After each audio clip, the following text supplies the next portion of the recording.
I logged into Zoom that morning like I had every other.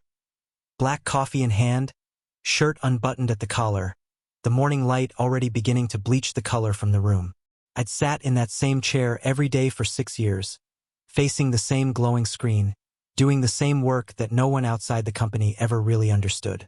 Logan's name appeared first in the participants list. That wasn't unusual. He was always early, always composed. My stepson, the golden boy. Suits that fit too well for someone his age, a face people trusted by default. There were times I had been proud of that. Times I let myself believe I had helped shape him. I waited for a few others to log in. But none did. Just him. And then her. Megan. She appeared on screen behind him or maybe beside him, I couldn't tell. The camera angle was wide, and the lighting was soft, the way our kitchen always looked in the morning when the sun came through the eastern windows. She was seated at the table, her hand wrapped around her favorite ceramic mug, the one we got on our trip to Asheville, back when we were still building something together. Back before silence took root in the spaces between our conversations. I remember blinking, confused. I remember straightening my back, adjusting the mic, clearing my throat as though I was preparing for a presentation. And then Logan spoke. His tone didn't change. His expression didn't shift. There was no tension in his jaw, no unease in his posture. Effective immediately, he said. Your employment with the company has been terminated. Your access credentials have already been revoked. This decision is final. He paused for half a second, just long enough to give me room to speak if I had something to say. I didn't. I stared at him and then at Megan. Her eyes didn't meet mine. She adjusted the mug in her hands, lifted it, took a slow sip, as if nothing out of the ordinary had just occurred. As if her husband hadn't just been fired by her son in a pre-scheduled Zoom call that didn't even merit an explanation. There were no pleasantries, no closing statements, no room for negotiation. Logan clicked out of the meeting. Megan followed, and I was left with my own reflection. A pale, tired man blinking back at me through the empty screen. First, I didn't move. I just sat there, staring. Then I checked my company email. The inbox was still open from earlier that morning, but when I tried to refresh, the session expired. Credentials invalid. Logged out. I tried again. Nothing. I pulled up the internal chat. The window disappeared, closed itself, as if the system had been waiting for confirmation. Then the notifications vanished, one by one, until the screen was bare. The corporate ecosystem I had helped design, the infrastructure I had updated through late nights and early mornings, the very tools I had used to train Logan when he was fresh out of college, they were now closed to me. Every door, every password, gone. It wasn't impulsive. It had been planned. The kind of execution that required prep work. Document drafts, HR sign-offs, scheduled permissions revocation, IT coordination. It had taken days, maybe weeks, to pull off cleanly. And all the while, Megan had said nothing. Not at dinner. Not in passing. Not in bed the night before, when she curled her body against mine out of habit but not desire. Not when I kissed her shoulder and she didn't kiss me back. She had known. She had sat at that kitchen table, our kitchen table, and watched her son dismantle my livelihood with the calm precision of a surgeon. And she hadn't said a word. No explanation. No defense. No apology. I closed the laptop slowly, as if the silence between us might somehow break if I moved too quickly. But it didn't. It stayed, pressing in like humidity, thick, invisible, suffocating. I stood. I moved through the house, one slow step at a time, as if I expected to find them still there. But they were gone. The kitchen was empty. The mug sat in the sink now, still half full, a trail of coffee staining the rim. The chair she had used was pushed back neatly, like nothing important had happened at all. I looked around the house. The art on the walls, the rug under the table, the polished floors I'd refinished myself 2 summers ago.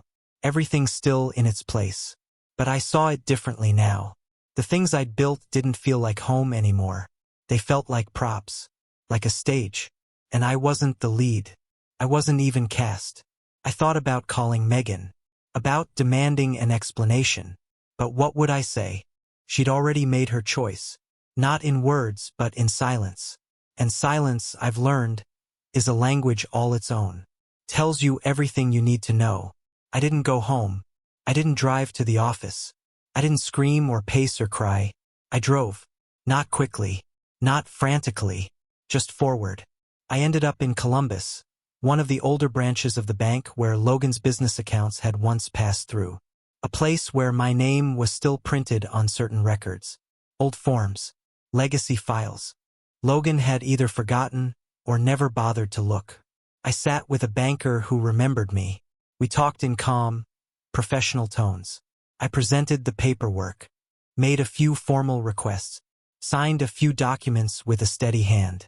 And by the time I walked back to the car, the gears were already turning. The first phase of the fallout was in motion. Not revenge. Just reality. Just math. I didn't call anyone that night.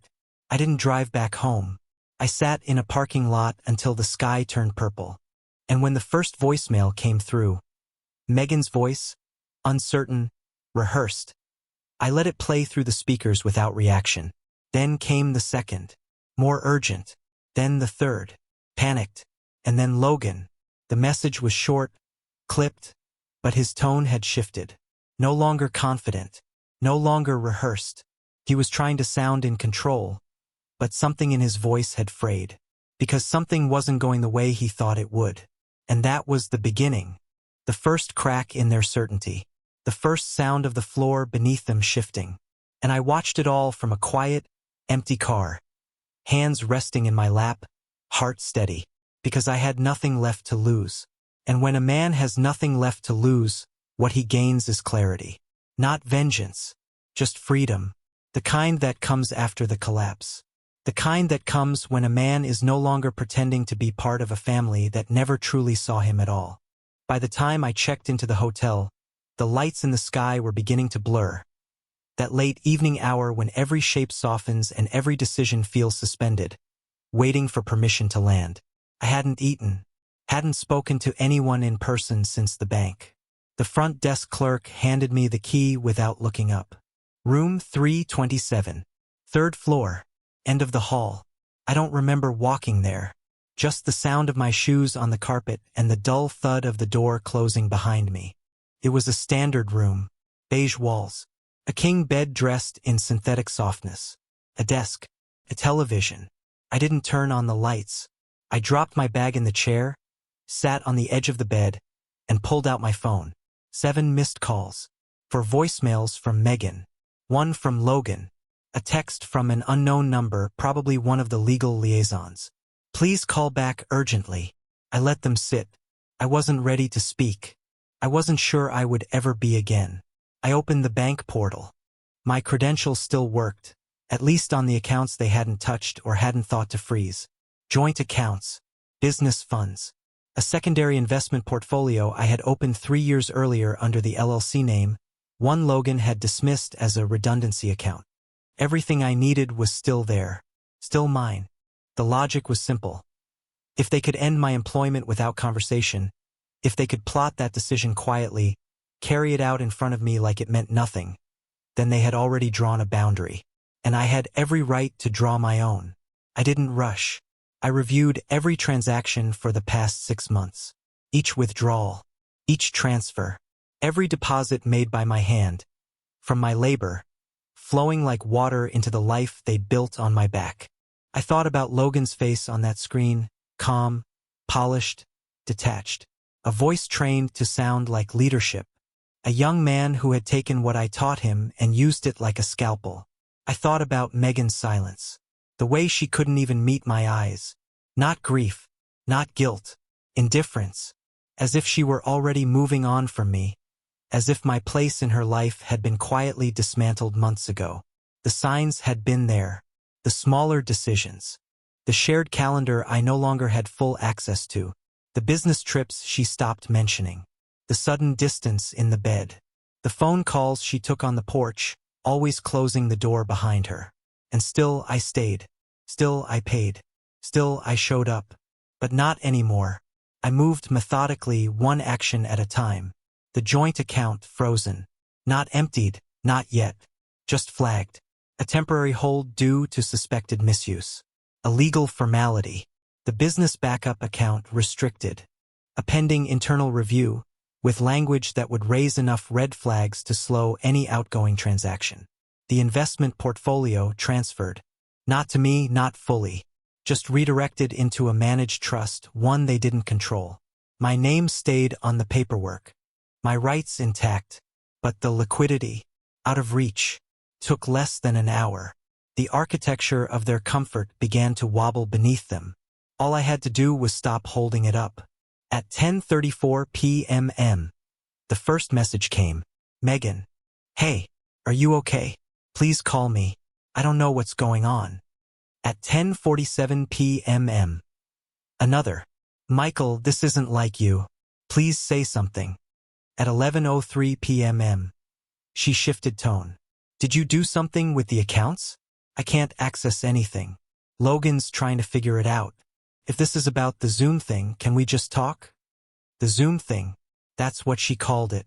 As if I had tripped over a bad connection. As if my career, my livelihood, had been a technical glitch. At 11:40 p.m. She tried again. We need to talk tonight. This can't wait. You're scaring me. And then finally, Logan. The voicemail was clipped. Almost professional. Hey, Michael. I'm hearing from Mom that there are some issues with the business accounts. We need to clear this up fast. Not sure what happened, but I'm sure it's just a misunderstanding. Give me a call back, yeah? His voice cracked at the end. Not panic. Not yet, but strain. The kind that appears when a man realizes his control isn't airtight. I didn't respond. Not that night. Instead, I opened my laptop again, checked the records, double-checked the holds, documented everything. *TS. Logs, paper trails, everything above board, everything defensible. No revenge, just reason. They'd fired me without cause, without conversation. They'd relied on my name for access, and now they were discovering what it meant to lose it. At 1:17 a.m. Megan texted one last time. Please, this isn't you. But it was. It was exactly me. The version of me that had been dormant. The version that had given and waited year after year for respect to grow where only entitlement had taken root. That night, I slept without dreams. No tossing. No staring at the ceiling. Just sleep. And when I woke, the world hadn't ended.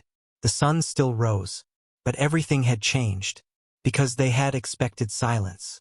They had counted on it. But silence, when broken, does not make a sound. It moves like a tide. And by the time you feel it, you're already drowning. By morning, the temperature had shifted. Not the weather, but the tone of everything. The silence from the night before gave way to noise. A low, vibrating tension like static under the surface of glass. I turned my phone on just long enough to check for activity. It was worse than expected. 17 messages. 5 voicemails. For missed calls from numbers I didn't recognize, likely colleagues or lawyers or friends of Logan trying to contain whatever damage they now realized they triggered. I didn't answer any of them. Instead, I showered, shaved, got dressed. Not because I had anywhere to be, but because I still believed in order. And order, when the world slips sideways, becomes the only armor worth wearing. By 9 a.m., I was in a different city, not far, just enough to be outside their immediate reach. I sat across from a lawyer I had worked with years earlier when the business was still young, when Megan and I had first merged assets, when the idea of a family trust still felt like a hopeful act, not a necessary defense. He remembered me, still had the records, still knew the architecture of what I had built. We went over everything.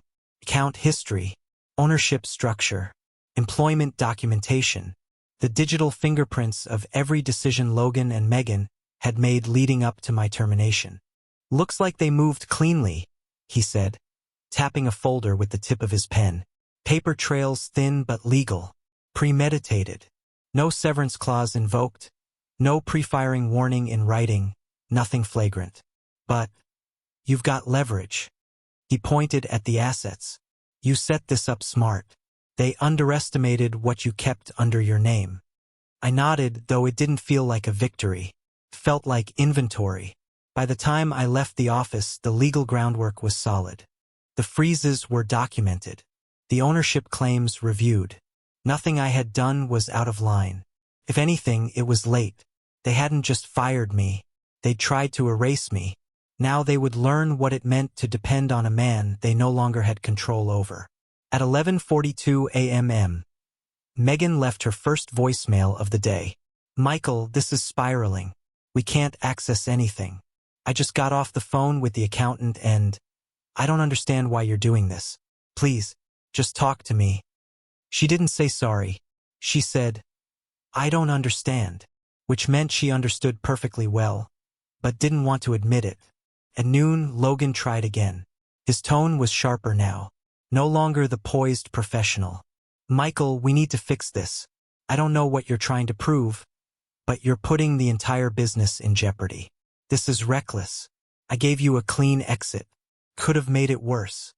There it was, the mask slipping, the truth behind the smile. I gave you a clean exit, as if this had been a gift, as if my own livelihood had been charity, and he had mercifully ended it with grace. I didn't respond. I went for lunch, took a walk downtown, picked up a few necessities from a store I used to visit before everything turned to dust. And when I returned to the hotel, the real panic had *n. Megan had sent a string of messages. Not angry now, but frightened. "I just got a notice from the bank. The investment account has been flagged for conflict of interest. I don't even know what that means. Logan is panicking. He said they're going to pause payouts to contractors. Michael, this is real. You need to call me. We can't fix this without you. Please, just tell me what you want." I let her words hang on the screen. What I want. She still didn't see it. She still thought this was a negotiation. Punishment. A lever pulled in anger. But it wasn't. It was a boundary. One they had crossed long before they locked me out of a Zoom call and watched me vanish from their payroll like a misprint. At 4:15 p.m., the lawyer called. "I spoke with their firm," he said. "They're rattled, trying to determine if your actions fall under breach or obstruction." I reminded them that all documents were clean. Everything was within your right. He paused. "They asked if you'd be open to mediation. You're under no obligation. Just thought you should know." I thanked him, told him no, not yet. That night, I sat in the hotel room with the blinds drawn and the city lights bleeding through the corners. My phone buzzed. Another call. This time it was Logan again. I answered, not out of curiosity, out of control. He didn't expect me to pick up. There was a pause. Then his voice low and tense. "Michael, Jesus, thank God. Look, this is getting out of hand. We're trying to run payroll and everything's bouncing. Vendors are calling. Clients are asking questions. What do you want? Is this about the firing? Fine, let's talk about it. But we can't keep bleeding like this." I said nothing. Just let the silence stretch. He kept going. "Do you know what this looks like? We're a family company. Your name is still on the original charter. People are asking why your name is on these freezes. It looks bad." He wanted to scare me with appearances. But I had already lived through the deeper fear, the one where a man wakes up and realizes the people he's built his life around would trade his survival for comfort. "You wanted me out," I said finally. My voice was calm. "You made your move. This is just me honoring it." Another silence. Then, sharply, "That's not how families work." I let that hang. Then I replied, "Correct. That's how business works. And you made this a business decision." I hung up. At 10:23 p.m., Megan texted again. "They're saying the contracts might default if the funds don't move by tomorrow. I'm begging you. This isn't just hurting Logan. It's hurting me. It's hurting us." That word. She remembered it now. Used it like a key to a door she'd already bricked shut. But there was no us left. Not since she watched me burn and turned away from the smoke. That night, I poured a drink. Sat by the window. I didn't feel joy. Didn't feel triumph. I felt clarity. They thought I'd come crawling. That my value had ended when my role did. But value doesn't disappear just because you stop giving it away. It shifts. And in that shift, they felt something new: consequence. And consequence, once it arrives, doesn't ask permission. It stays. The next morning, I checked out of the hotel without urgency. No one stopped me. No one knew who I was. I left the key on the desk and walked out with a single bag, the same one I'd carried in days earlier when everything still smelled like betrayal. It was colder. The air had shifted. The kind of cold that sinks into your ribs, where breath starts to feel like effort. But it wasn't the weather. It was something else, the collapse catching up to them, the balance tipping, the silence turning into weight. On the drive back, I didn't play music. I didn't answer the phone. I just let the engine hum and the road unfold in front of me. It had been years since I'd driven without direction, without a timeline, without someone waiting on the other end for me to solve something that wasn't mine to fix. By the time I reached the edge of our neighborhood, I wasn't sure if I'd go in. Part of me wanted to keep driving, park somewhere distant and wait for time to swallow the pieces. But I didn't. I turned into the driveway like I always had. I parked in the spot I'd paved with my own hands 2 summers ago when the cracks in the concrete had started to spider. The house looked the same, but I wasn't fooled. It wasn't my home anymore. Megan was waiting inside, not pacing, not angry, just seated at the kitchen table, hands folded in front of her like she'd been preparing for a negotiation she wasn't sure how to begin. "Michael," she said. I didn't reply. I closed the door behind me, hung my coat, and stood there, still, listening. Logan wasn't in sight, but I could hear him upstairs. The rhythm of footsteps, the scrape of drawers, the anxiety of someone trying to appear in control. "I didn't know," she said finally. Her voice was softer now, honest maybe, or just tired. "He didn't tell me how he planned to handle it. I thought it would be a reassignment, something temporary. I didn't know he'd fire me," I offered, voice flat, "on camera, while you sat beside him." She flinched.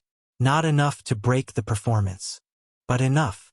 "I should have said something," she admitted. "I should have stopped it." "You didn't." "I didn't," she agreed. There was a long silence between us then, the kind of silence that doesn't want to be broken. She kept her eyes down. I studied her hands. They were still folded, still composed, like she was holding onto the last shape of control she had left. "You made your choice," I said. "Not with words, with stillness." "I didn't know what to do." "No, you knew. You just chose not to." Upstairs, the footsteps stopped. Logan must have heard. Maybe he was listening. Maybe he had his phone in hand, already drafting some statement, already building a version of the story where he was the victim. But it didn't matter. His part in this was already written. "I don't know how to fix this," Megan said quietly. "That's because it's not yours to fix anymore."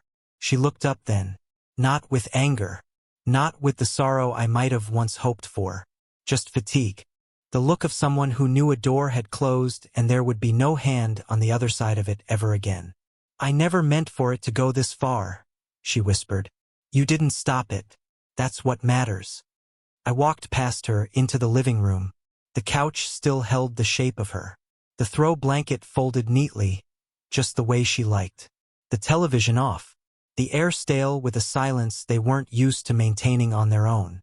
On the side table was a stack of mail. One envelope bore Logan's name.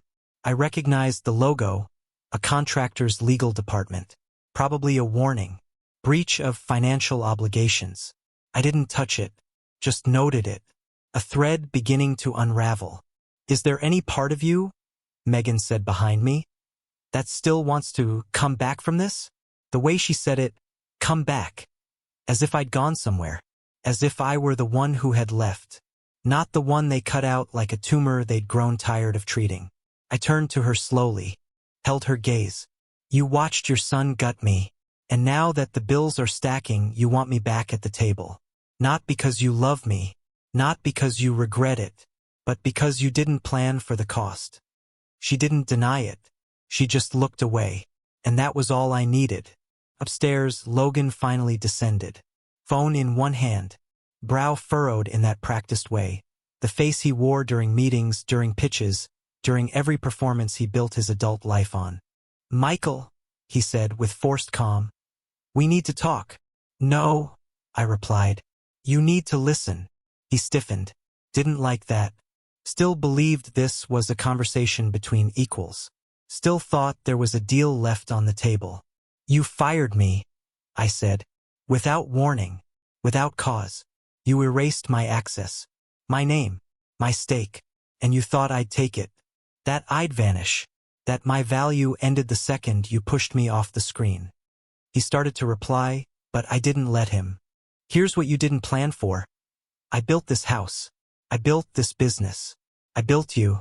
And while you were making cuts, you forgot the foundation was still mine. That's not. You forgot the law still remembers me." He shut his mouth. I stepped closer. Not threatening. Just present. Just full. "You're drowning now.